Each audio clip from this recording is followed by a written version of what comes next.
आप क्यों इतने परेशान हैं? दमयंती, तुमने शायद ध्यान नहीं दिया। ममता ने जब तनीषा के हाथ से फोन छीना था, उस तरफ से कोई इंश्योरेंस एजेंट बात कर रहा था। लेकिन हमने तो अक्षय का इंश्योरेंस क्लेम ही नहीं किया।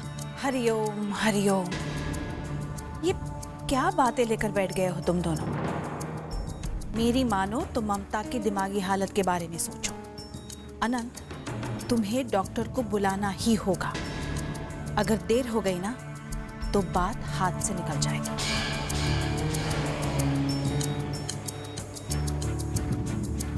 माँ जी, डैडी जी, हम आपसे अक्षय के इंश्योरेंस क्लेम के बारे में कुछ बात करना चाहते हैं। तनीषा के पास उस इंश्योरेंस एजेंट का फ़ोन पहले भी आया था, लेकिन आप लोगों से बात किए भी नहीं, उसने उसे मना कर दिया।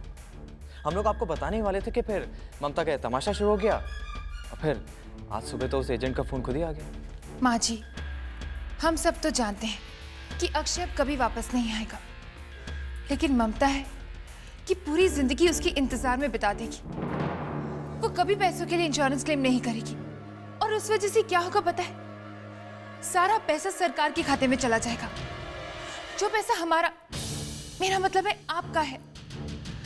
देखिए माँ जी, हमें सत्या की मदद लेनी चाहिए। आखिर वो भी अक्षय की विधवा ही है ना।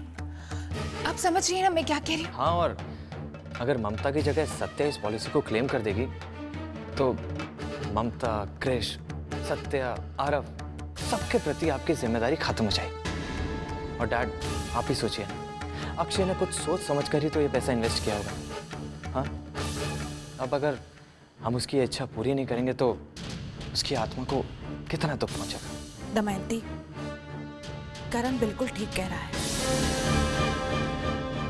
आप लोग ठीक समझे तो मैं सत्या से बात करती हूँ। हाँ डैड, और उसके बाद तनीषा आप लोगों से भी उस एजेंट की मीटिंग फिक्स करवा देगी। ठीक कह रहे हो तुम लोग। ये पैसा तो बच्चों के ही काम आएगा।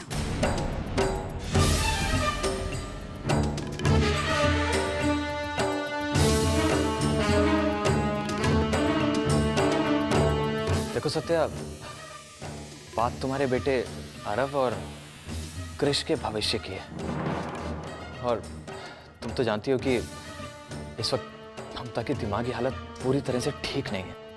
अब इस हालत में वो इंश्योरेंस का पैसा क्लेम नहीं कर पाएगी। इंश्योरेंस क्लेम 1 करोड़ रुपए का है, 1 करोड़। इसलिए सत्या, हम सभी ये चाहते हैं कि अक्षय भैया का इंश्योरेंस क्लेम तुम अक्षय भैया की विधवा बनकर हासिल करो, ताकि ममता की वजह से कोई कॉम्प्लिकेशंस ना आए। नहीं,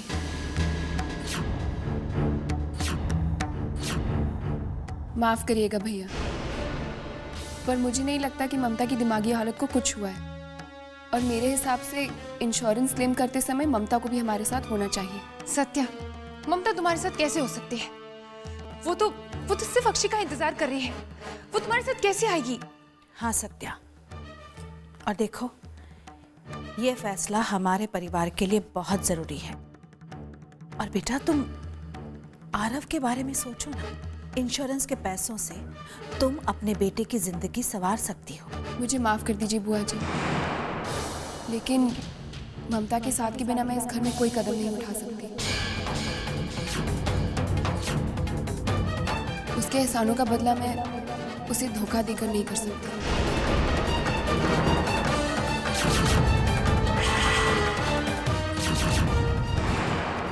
ये सत्या कैसी बातें कर रही है? ममता को तो मैं पागल साबित कर ही दूंगी, लेकिन इसका भी कुछ परमानेंट इलाज करना ही पड़ेगा।